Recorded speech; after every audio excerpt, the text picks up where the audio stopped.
to do a better job of protecting Jeff Driscoll, but also with the Lions, Jeff Driscoll started 3 games and was sacked 11 times last year. That can't happen if the Broncos want to have sustained success here this year. Yeah, and I say the biggest factor in Jeff Driscoll being able to throw passes is our offensive line holding those blocks long enough to where he can make his reads. And also, I think he played better last week than actually he played in training camp. So I was really thoroughly impressed with that. Hope he can build on that this week, knowing that he's the starter going into the game. He'll be able to complete some passes. Again, the big key is going to be the offensive line holding up front. Okay, well, Jeff Driscoll, he will be without #1 wide receiver Cortland Sutton, who will miss the remainder of the season with a torn ACL. But Jerry Jeudy will be in the lineup today. I know he was a game-time decision, so we're happy about that. But, Matt, who are some of the other weapons that Jeff Driscoll can really lean on here today as they look to put points up early and often? We saw it last week in the second half of the Steelers game. Noah Fant and Melvin Gordon are going to be huge because the secondary for the Tampa Bay Bucks is extremely talented. Getting Fant into open space early. Feed Fant. That's what that's the Broncos got. They've been tweeting that out all week. If you feed Fant early, get him into a rhythm, that's going to open some things up for those young wide receivers. Yeah, I agree. Noah Fant, Melvin Gordon will be 2 of his big targets, but I also want to see our first-round draft pick, Jerry Jeudy, get targeted 10, 12 times. If he targets him that many times, he's going to make some plays, and he's going to get over that hump. 10 targets for number 10. I like that. Okay, someone who will look to make Jeff Driscoll's job a lot harder here today is the former Broncos pass rusher, Shaq Barrett, who will meet his former team for the very first time here today. What problems does Shaq Barrett cause for this team, and how can they overcome them? Well, Shaq Barrett's an extremely talented edge rusher, as most Broncos fans know, and most CSU Rams fans know from back in his college days. The one thing that I will say is that the interior pressure for the Bucs makes life extremely difficult for protection. So if the Broncos do slide some protection, help Eli Wilkinson out on that edge, you've got Vita Vea and Ndamukong Suh, who had 2 sacks in the last game against Carolina, up the middle. So you're really going to have a hard time to kind of pick your poison. I think the Broncos are going to have their hands full along the defensive front. Yeah, no, I agree with Matt said exactly. We're going to have our hands full of the offensive line as it is. And we can't let Shaq Barrett get loose. I know he wants to prove to everyone that the Broncos shouldn't let him go. And I think in different circumstances, we didn't want him to leave. But, better situation for him. He's got an opportunity to show what he can do. Hopefully he doesn't go off on us today. Makes me a little nervous when the guy says that he has this game circled on his calendar. 19.5 sacks last year. Yeah. Oh, all right, guys. Well, the history and connections between these two teams will undoubtedly make this a fun game to watch. But speaking of connections, we want you guys to connect with us here today. Share with us wherever in the world you and yours have come together to watch this game. And be sure to use the hashtag TBVerseDen. Here are just a few of the best photos that we have received so far.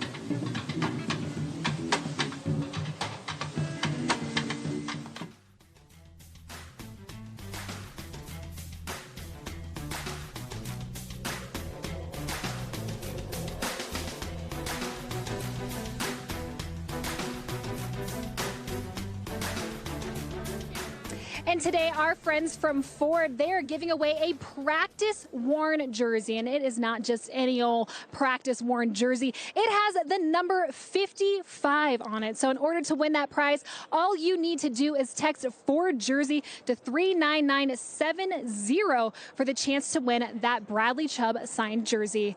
Now, for all my gamers out there, today is your last chance to sign up for the EA Sports Madden 21 Club Championship presented by Snickers with a chance to win up to $750,000. Registration closes tomorrow, Monday, September 28th. All you got to do is visit maddenchampionship.com/compete to represent the Broncos today. All right, you guys, we are getting super close to kickoff, just a little over an hour. So in order to get you guys in that game day spirit, let's go inside. Here is the Stampede and the Denver Broncos cheerleaders with the Broncos fight song.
Few things are more Colorado than an orange and blue drum line at altitude.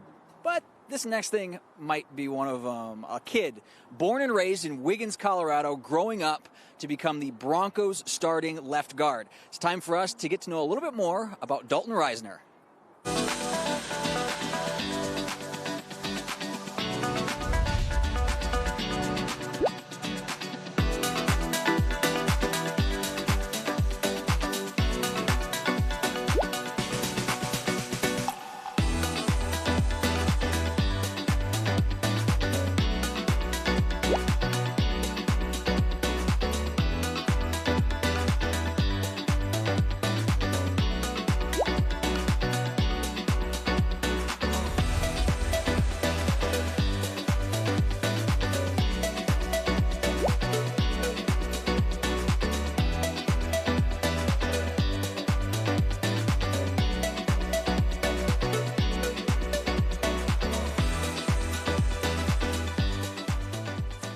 Another way to get to know some of your favorite Broncos is following them on social media. And if you follow Alexander Johnson, you know the most important thing in his life right now is the birth of his daughter, Ava Capri, happening just a couple of months ago.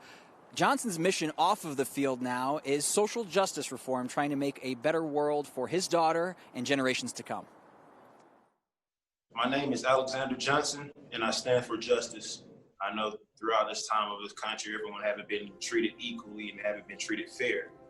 But the biggest thing we can bring awareness to is when someone is getting treated unequal and unjust, bring light towards that so they can have an opportunity to be treated equal and fair and just, no matter the color, how you look, no matter your skin, no matter your religion, anything behind, anything that you do or what you believe in, everyone should be treated equally and fair.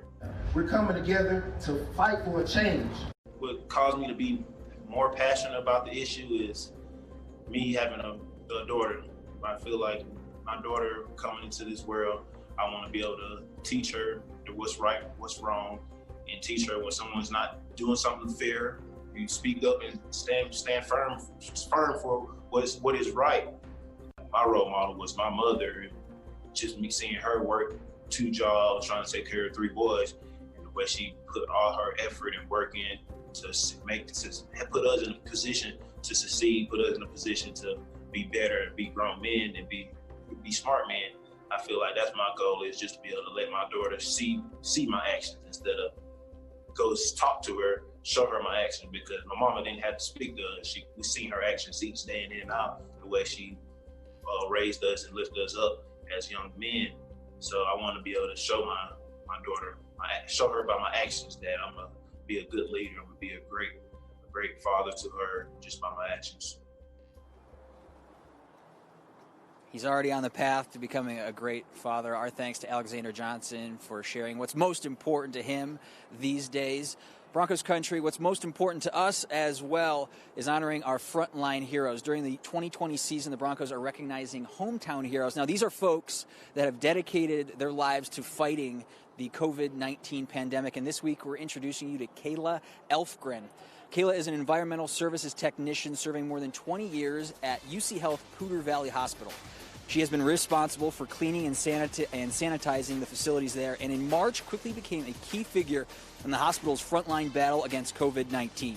When the first COVID patients were identified at that hospital, she immediately stepped forward and stated that she would be the one technician within the department to clean all COVID inpatient rooms. Wow. She created a process to thoroughly clean and disinfect the rooms to protect patients and staff. For the providers that would enter, for 2.5 months, Kayla volunteered to clean every room where a patient with COVID-19 was cared for. She was encouraged and motivated by the successful recovery of so many COVID patients and said she feels honored to serve on the front line of the pandemic. And Kayla, we are honored to have you with us right here in Broncos country. Let's switch gears now to some tailgating. Now, even though the Broncos do have fans today, tailgating still is not allowed. So we know Broncos country, you're at home gating right now, which is why Alexis Perry is outside Mile High Monument with Chef Troy Gard cooking up a fantastic nacho recipe. Thanks so much, Matt. Here with Chef Troy Gard, the owner of Tag Restaurant Group. Chef, You're obviously going to help us get us set for Sunday. A beautiful spread here today. What are we making? Thanks for having me. I'm super stoked and excited. We got a nice sunny day today. And I don't know about you, but when I'm sitting on the couch watching a game, I like chips and salsa. But as you can see, a lot more ingredients than that. So we're gonna, I'm gonna actually have you help me put this thing together. So we're making some nachos. It looks like. Key ingredients to make nachos. What do we have out here? So we have our guacamole, pico de gallo, the pickled jalapenos, pickled onions. Your favorite, you asked about these earlier. We just toasted some pumpkin seeds with some spice. These are Cheetos, those spicy Cheetos, and we grinded them up. They're awesome. We have our homemade queso sauce. We have a little limes, our homemade salsa, cilantro cheese, sour cream, black bean puree. It's a lot of goodies on here, but I love having all the different textures and flavors going on these nachos, and it's awesome. And plus we have some pork shoulder that we're braising on the grill right over here. So this is going to be the most colorful set of nachos that you have ever devoured. You might not want to eat them, right? You might not want to eat them. They're going to be so beautiful, but I have to ask, the homemade queso. Ooh, yes. What is in Troy Guard's homemade queso? Yes, definitely. We have it at Los Chingones. We have 4 Los Chingones. You said you've been there before. Yeah. And it's really simple. Milk, cream, some garlic powder, onion powder, chili powder, nacho cheese powder, and then a little bit of cornstarch, and that's what helps thicken it up. So good. I don't know if you guys have been to Los Chingones, but if you haven't, you have to check it out. My favorite Mexican restaurant in town. Okay, so we're gonna put some cheese on top of our chips. So yeah, put your favorite kind of cheese. Also, you know, when you're at home, if you like vegetarian, vegan, you like lots of meat, like I put a lot of pork and chicken on mine, do that. So we're gonna do the meat flavor today, but whatever you at home like to do. And so if you want to bring that over and just put that on the grill for me. Easy. And this is easy. Like you can do this outside like we're doing in the parking lot. We'll give that like 2 minutes and then we'll come back and set all our toppings on it. And I know you're probably a great chef at home cook, right? So you're gonna help me top all these nachos off with what you like to do and make it look pretty just like Los Chingones. So. Amazing. Thank you so much. This is going to be really tasty. Speaking of tasty, Taste of the Broncos. You are a staple. You have been a staple at the gourmet tailgating event for Denver Broncos Charities and Food Bank of the Rockies for the last 5 years. Yes. Taste of the Broncos is going to be a little bit different this year. How can we still support Denver Broncos Charities and Food Bank of the Rockies? Great question. Thanks for asking. I thought we might lose our momentum with the Taste of the Broncos, and we've kept it going. Everyone at the Bronco organization said, nope, even though there's COVID and there's these restrictions, we're going to get everyone out there. We're not going to do a big party like we usually do at the stadium, but it's going to be at every restaurant. So we pick 17 restaurants. They're going to highlight one each week. I don't even know who is this week. I got to get back on there. And go there and support the restaurant. That's the best way to do it. And obviously you're going to, all the money's gonna be going to Food Bank of the Rockies and Colorado Restaurant Association so we can help our restaurants and hospitality people out there. Amazing. You guys can go to denverbroncos.com/taste for more information on how you can support these restaurants and of course Denver Broncos Charities. Yes. Okay, looks like we're getting pretty close here. There's our cheese nachos. I wanna put a little bit of this pork first. Oh man, look at that. This looks I like so it when perfect. it's like, you know, that tender goodness.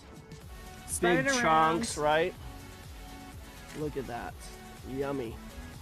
Oh, I said it first. Darn it. I was trying not to say yummy. That's your word, And you right? did it. If you want to just grab some of those toppings and put them on, I'll help you a little bit. I wonder if this presentation will be Troy Guard approved. Yeah, I love it. I don't think I've ever had pumpkin seeds on nachos before. Why did you choose this topping? You know, I just like even though the chips are crunchy, it adds a nice little texture, kind of spicy, crunchy. And again, same with these spicy Cheetos. It's just kind of fun.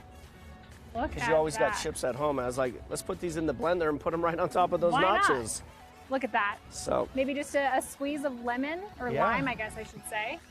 There we go. We do takeout through obviously this pandemic, so this is a good one. We would get everything ready for you, and you can just do this at home for your football game. So if you guys want to try to make this at home, you can, or you can just call them at Los Chingones. They'll get it all set up for you. Oh, he can't. How easy. Oh, you're so close but so far away. All right, Chef Troy, thank you so much for being here. Really appreciate it. What an amazing recipe. Awesome. Thanks everyone for joining us, and go out there, support your restaurants and hospitality, and go Broncos this year. Go Broncos. If you want to get involved with Taste of the Broncos this year, Broncos Country, as Chef Troy and Alexis mentioned, you can go to the website, denverbroncos.com/taste. A lot of different organizations are going to benefit from your generosity this year. Again, denverbroncos.com/taste for more information.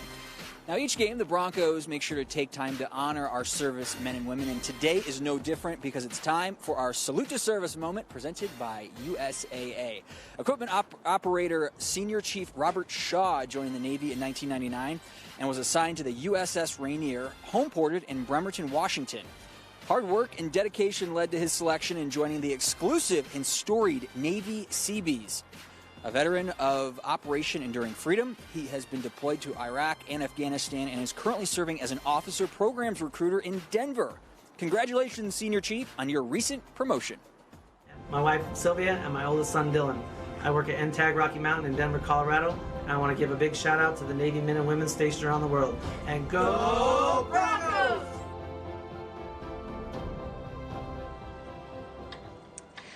Well, as we are all aware, the Broncos are 0-2 heading into this matchup, hoping to get a big win over the Tampa Bay Buccaneers. And it won't be easy with the future Hall of Famer Tom Brady running the Bucs offense.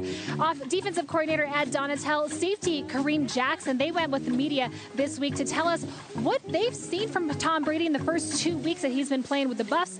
And offensive coordinator Pat Shurmur, as well as quarterback Jeff Driscoll, they also mentioned what we can expect from the Broncos starter this week as well. Take a listen. Two things. First, it's a credit to him. I mean, he's been in one system for 19 or 20 years. For him to dedicate himself to get command of this system so early. And, it's really a credit to him and what a competitor he is. When he's at the line of scrimmage, he can get into any play. He can read any look. Your disguises, those have to be impeccable when you're going against him. He's still operating the same, still can make every throw. For us, it's a big task for us. They had a lot of weapons on offense, our wide receiver, 2 running backs. So we have to be up for the task on defense. What I liked the most was he was tough. He stood in there. He generally executed what we wanted to get done. There's certainly things that we want to do this week against Tampa Bay that are good. So, we just don't draw them in the dirt, on the sideline. And so, we do that, we practice them and then we get a feel for what he's good at. And, for a guy that's going into the first time, that list may be a little smaller than a guy that's been a long time starter. But for the most part, we'll just try to do what's good against Tampa that he does well. And we got to try to get as many reps at those things during the week as we can. It'll be good to get the preparation, get in the huddle with the guys, call the plays with the guys. But come Sunday, I expect to be ready to go. As far as Tampa goes, it's another challenge for us this week. They have a really good defense. They're very multiple in their coverages. And like you said, they have a front with a bunch of Pro Bowlers and big time names. So it's going to be a challenge, but we're looking forward to it. Thunder getting a little pregame snack in. He is hungry, and the Broncos are hungry for their first win of the season here today. Jeff Driscoll just said when talking about the Bucs defense right there that they're really multiple in their coverages. For somebody who might not know, what exactly does that mean, and how does the Broncos offense overcome that? Well, the Tampa Bay Buccaneers, they only have a couple of different looks that they give you. They have a cover 3 look where there's a safety in the middle of the field, 2 corners on the edge. Then they have a cover 2 look, but they run all their defenses out of those 2 looks. Their pressures come out of those looks where they're rushing 5 or 6 guys, and also their zone coverages where they're only rushing 4. But they'll give multiple looks, make it kind of difficult on Jeff Driscoll, but I think we'll be able to handle it if that offensive line can hold up. Matt, Kareem Jackson mentioned that Tom Brady, he has a lot of weapons on offense. We've talked about Mike Evans, Leonard Fournette. Who are some of the other guys that you've seen him building chemistry with over the past couple of weeks? Well, it's funny because Bruce Arians earlier this week talked about the tight ends and said, Rob Gronkowski, we all thought Gronk was going to be Tom Brady's favorite target. He's only got 2 catches through 2 games. And Bruce Arians said, that's what we got wide receivers for. We don't need the tight ends. And he's right, because Chris Godwin and Mike Evans are two of the best in the game, and Tom Brady has found Evans a lot. Last game, 10 targets, 7 receptions, and a touchdown on 104 yards from Mike Evans. Tom Brady still is kind of working out that chemistry with regards to his wide receivers, figuring out what they like. Let's hope he doesn't figure it out here at Empower Field at Mile High. But speaking of the quarterbacks, let's take a look at the quarterback matchup. Last week, Brady and Driscoll's numbers weren't that different. Driscoll, obviously, his passing yardage was higher because the Bucs were up by so much against the Panthers. They really didn't throw the ball much in the fourth quarter. But you see that stat down there at the bottom, 6 sacks for Driscoll.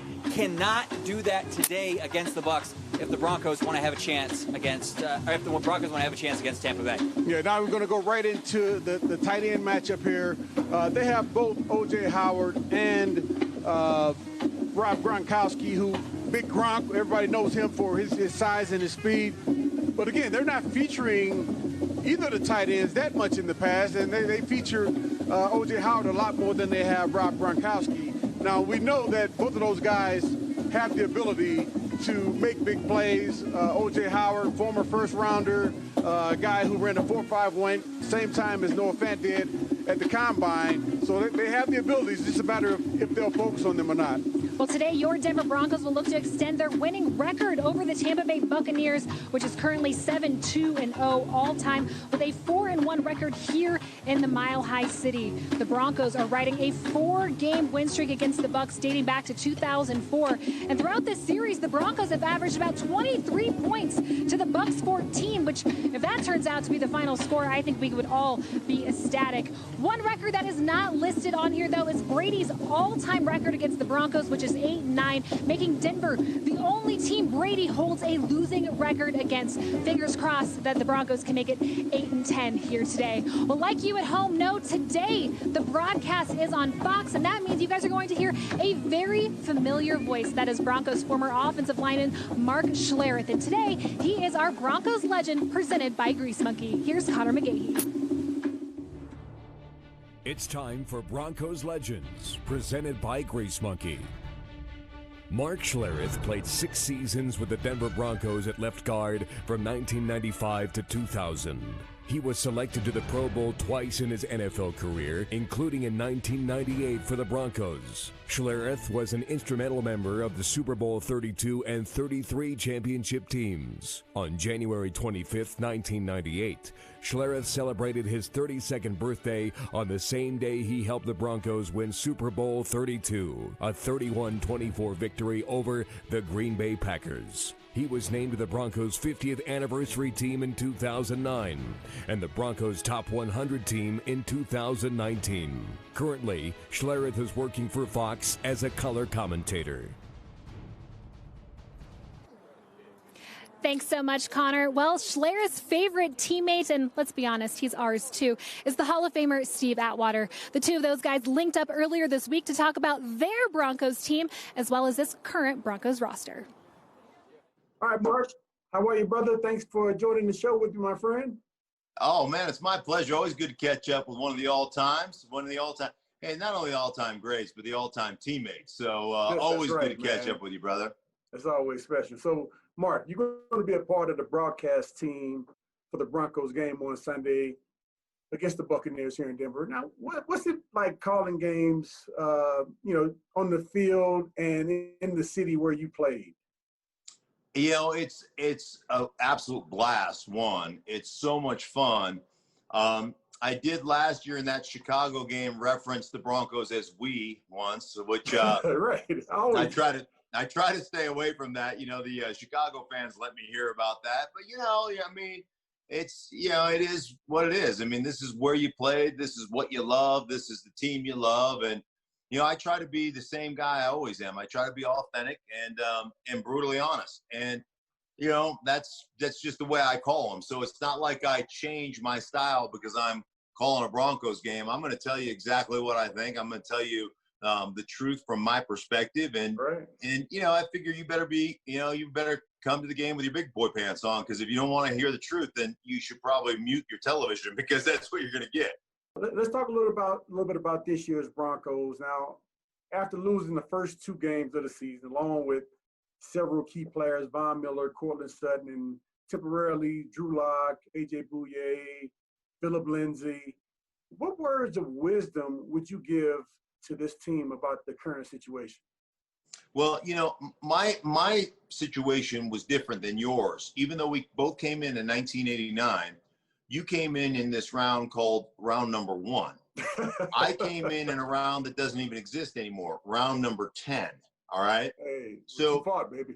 Right. So there's quite a bit of difference. And here's what I would say: like, one guy's injury is another guy's opportunity. Mm-hmm. You've got an opportunity like anybody else to shine. You've got a great opportunity to make a name for yourself. You know, I'll never forget the very first game I started was about midway through my rookie year. And I'm starting a game up in Philadelphia in the vet against the number 1 ranked defense in football. I mean, this was a who's who cavalcade of defensive stars, and they were the number 1 ranked defense in football. And I'm sitting on the bus, and needless to say, man, I'm nervous. I'm a 10th rounder out of Idaho, right? And, you know, I mean, I can either go out there and perform, or I can get my butt handed to me. Like, one of the two is going to happen, right? Oh, yeah, right. And so I'm sitting on the bus, and Doug Williams, our starting quarterback, walks on the bus. And he comes sauntering down the aisle there, and he walks right past me, and then he stops, and he backs back up. And he tapped me on the shoulder. And he said to me, he goes, "There's only one difference between you and them." He said they had an opportunity at some point to make a name for themselves, and they got it done. And he goes, "Today is your opportunity to make a name for yourself." And he goes, "Wow. I have nothing but faith in you." And then he just walked off. Wow, man, that's giving chills, man. And I went out there and dispensed justice in that game. I got a game ball. I mean, I ended up, I played so well. And that was kind of my introduction to the NFL. And so the advice to all these guys, you're getting an opportunity, man. This is the NFL. I mean, I'm sure like me and like you, this is all you ever want to do since your time you're 12 years old, right? Right. Take advantage of it. It's an opportunity. And most of us, that's how we find our way into the league and how we stick. Good. Well, Mark, thanks so much, man. I know Broncos country would love to hear that. Now, I would ask you your prediction for the game. I'm not going to put you on the spot like that. But anyway. Yeah. Yeah, I'll give you. I think, listen, everybody wants to bury Tom Brady. I always find it fascinating that people have, you know, they're so enthused to write his obituary, right? And last week, there is a timing issue. There's a real timing issue. There are a lot of drop passes, too, by those receivers. Yeah. There's a lot of, there is, and I talked to him last week, nonverbal communication has not been established yet. Here's the issue. All 3 levels of the Tampa Bay Buccaneers defense is legit. They have all pros, D-line, Vita Vea, and JPP, and Shaq, Barrett. They've got 2 all-pro linebackers, in my mind, that are as good as they get in the middle, and Levante Davis and Devin White. Carlton Davis is becoming a big-time cover corner in this league. So they're really stout. And if you don't slow this game down, if you don't condense this game and get into kind of a pushing match, this could get lopsided quick. If they do those things, they can be in it because they're still so out of sync on the offensive side of the ball that they've got a chance to win it if they can do those things, if they can protect the quarterback. Right. You heard it here first, man. The greatest Mark Schlereth, man. Thanks again, my friend. You got it at any time, man. Always good catching up, buddy. Always great to hear from the one and only Mark Schlereth. But now I am here with my main man, Thunder. And Thunder, I want to tell you a little bit about National Hispanic Heritage Month, which began on September 15th. And it has become an important time for the NFL and the Broncos to recognize achievements by our Latino leaders and community advocates. For the first time, the Broncos are honoring an entire organization, the Latino Leadership Institute at the University of Denver, which has helped advance the Latino community of Colorado and has played a key role in the professional achievements and advancement of many Latinos throughout our state. Over the next 20 years, Colorado's Latino population will grow and be representative of 33% of all residents. Through programs and education, LLI's mission is to ensure that leadership of tomorrow is reflective of the changing demographic landscape. On behalf of the Denver Broncos and the National Football League, we thank the Latino Leadership Institute for their contributions to the state of Colorado and its Latino community. All right, guys, it is now time to switch things up a little bit. Let's head inside for a performance by your 2020 Denver Broncos cheerleaders, presented by Antoine Duché Salon and Day Spas.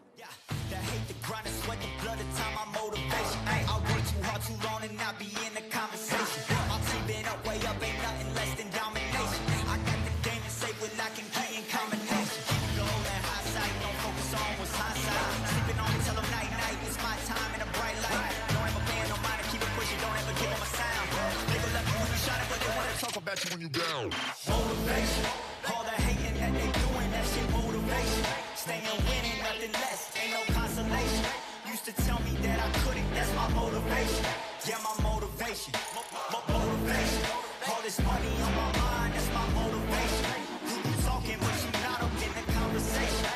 They all wanting me to stop, that's my motivation. Yeah, my motivation. Yeah, that time that I came through and I got one for the world. Well, you might have noticed in Game 1, Broncos country, the Monday night opener against the Tennessee Titans, the Broncos did have over 1,000 fan cutouts in attendance here at Empower Field at Mile High. But, you know, we were missing some of Colorado's most famous two-dimensional residents. So today, that changes in the South Stands.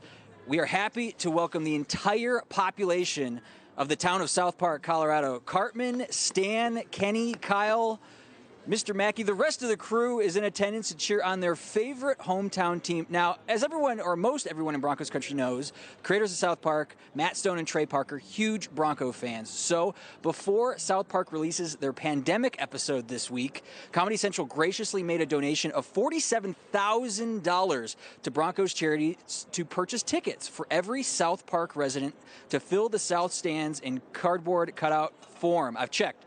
The entire town, the entire cast is there. And of course, all of them, as you can see, wearing masks, being socially distant. Very, very nice. All right.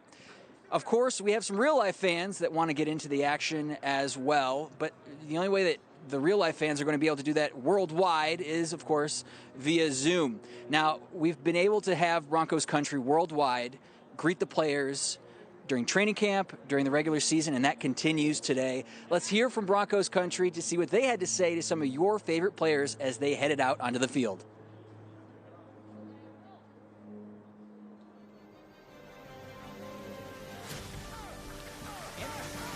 Still not done. Share your game day photos using the hashtag TB versus Den. So hashtag TB versus Den, and we'll share them in the stadium throughout the game. Even if you can't be here in person, Broncos country, you can still be on the scoreboard by using that hashtag, and here are some of the best that we've received so far.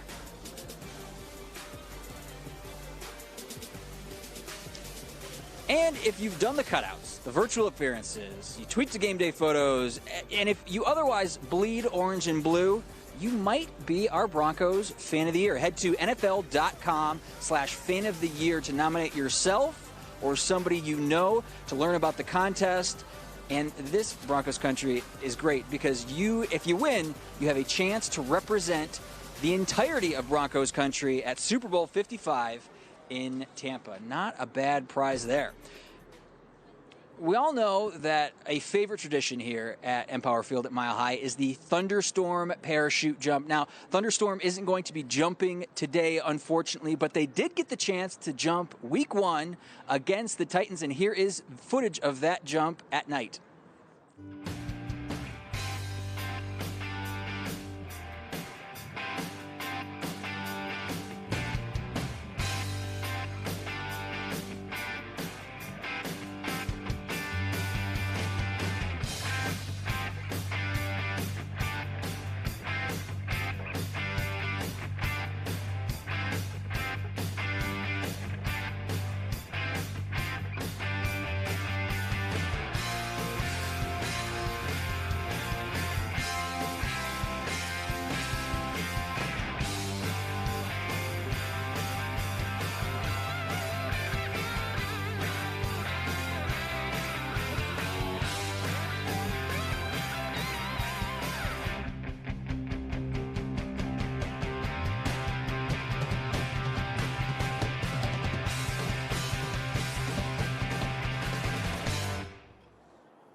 Well, the Broncos have taken the field for their pregame warm-ups inside Empower Field at Mile High. So let's go inside and check out what their pregame routines look like.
Well, at each home game, the Broncos recognize a season ticket holder who has been cheering on their team for many, many years. And today, we want to honor 95-year-old Ray Sharam. Sharam was one of the first people to purchase season tickets for the new NFL team in Denver back in 1960. In 1998, he and his family drove out to San Diego to watch Super Bowl 32 in a bar next to Qualcomm Stadium and to celebrate in the streets after John Elway and the Broncos beat the Packers. In 2002, the first sentence spoken by Ray's first grandchild was "Go Broncos!" And through all the ups and downs, the Broncos have been a consistent part of their lives for 3 generations. Today, we want to honor partner Ray and his late wife Nancy, who hold priority number 171.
That intro video means it is time to get to our Broncos starting offense presented by Aero Electronics. The big men up front, the front five, looking pretty similar to how it has been in recent weeks. Garrett Bowles getting the start at left tackle. He's flanked by Dalton Reisner. Wood Cushenberry again getting the start at center. Graham Glasgow to his right, and then Elijah Wilkinson lining up at right tackle. The backfield players for the Broncos offense going to look a little bit differently here today. Tim Patrick getting the start in place of Cortland Sutton, flanked by Jerry Jeudy there. Deshaun Hamilton again in the starting lineup, and then Noah Fant and Melvin Gordon, two guys we've been talking about all show long. Both of those guys need to have big days if they're going to get open, spread the field out for those three wideouts right there. Well, on the defensive side of the ball, of course, Shelby Harris will start at D end. And like you guys know, he has the best hands in the National Football League. Hope to see some batted passes from him here today. At nose, you got Mike Purcell. And then on the right side, defensive end Jarrell Casey making his third start in the orange and blue. Let's go ahead and move along to your linebackers today. On the outside, you got Bradley Chubb. You will also see Jeremiah Atachu on the opposite side of Bradley. And then at inside linebacker, you'll see Alexander Johnson and Josie Jewell. Moving on to the Broncos secondary, Michael Ojemudia looking to have a big bounce back game here today. Starting at corner, safeties Kareem Jackson and Justin Simmons, two of the best in the game. And then Bryce Callahan starting at corner as well. Looking good on defense, guys. All that's left is the inactives. The 7 inactive players for today: Drew Lock, Blake Bortles, Albert Okwuegbunam, Netani Muti, Nick Van Nett at tight end, a surprise healthy scratch for the Denver Broncos. Philip Lindsay out. We kind of expected that coming into this week. Coach Fangio saying he was doubtful. And then finally, Devontae Harris still out with injury. Steve, what stands out to you about the starters and a couple of surprise inactives? Yeah, surprised that Nick Van Nett not on the active roster today. I think he may have had some blocking issues last week. I saw one time he was blocking the safety, and the safety was able to get by him, get into the backfield to put some pressure on the quarterback. Not a good look for him. Also, at the outside linebacker position, Jerry Atachu, although he contributed, I think he had a sack. Also, he had a couple of issues in coverage. Hopefully he'll get those things straightened out. They'll have a good defensive game today as well. Well, all right, guys, we are just minutes away from kickoff, and that means it is time for another long-standing tradition. It is one of my favorites. It is the presentation of colors.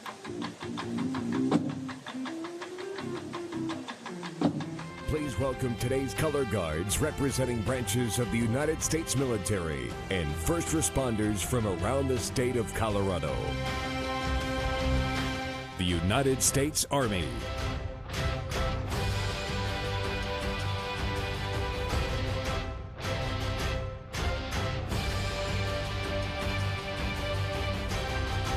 The Navy stationed at Buckley.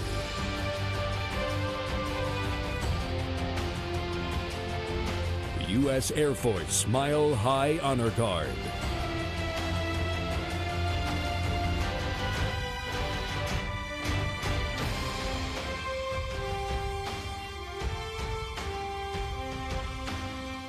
The United States Coast Guard.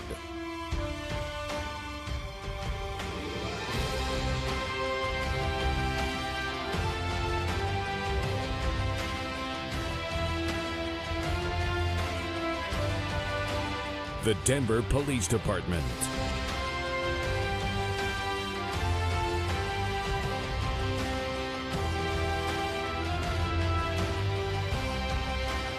And the Colorado Professional Firefighters.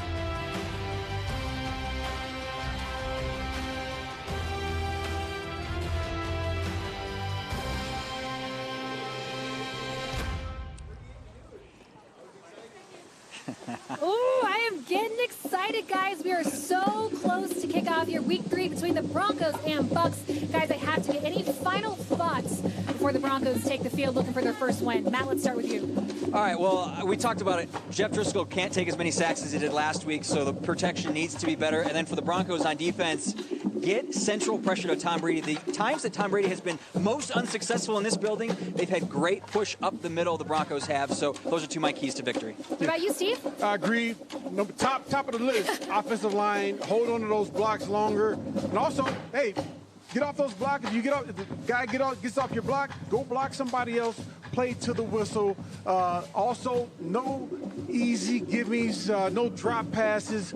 I believe that Tim Patrick, Deshaun Hamilton, and Jerry Jeudy got to make some big plays today. And on the defensive side of the ball, you know they're going to try to put the ball up on Mike Ojemudia. He's got to redeem himself today. Get up there, press Mike Evans some, get in his face, challenge him.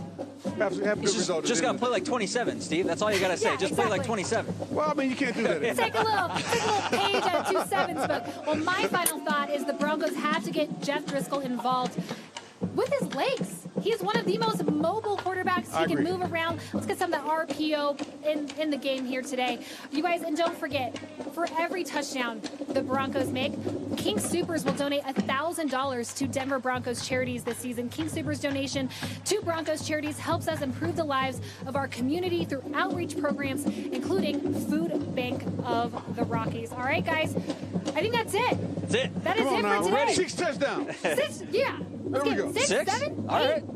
I want all of them. There we go. Well, guys, because it is time to go inside, that means we will wrap up this show with one of the most important parts of a pregame show. That is the national anthem. So let's send it into Colorado resident Kayla Ruby for today's national anthem. Once again, thank you all so much for tuning in. Thank you. Go Broncos. Oh, say, can you see by the dawn's early light what so proudly we hailed at the twilight's last gleaming, whose broad stripes and bright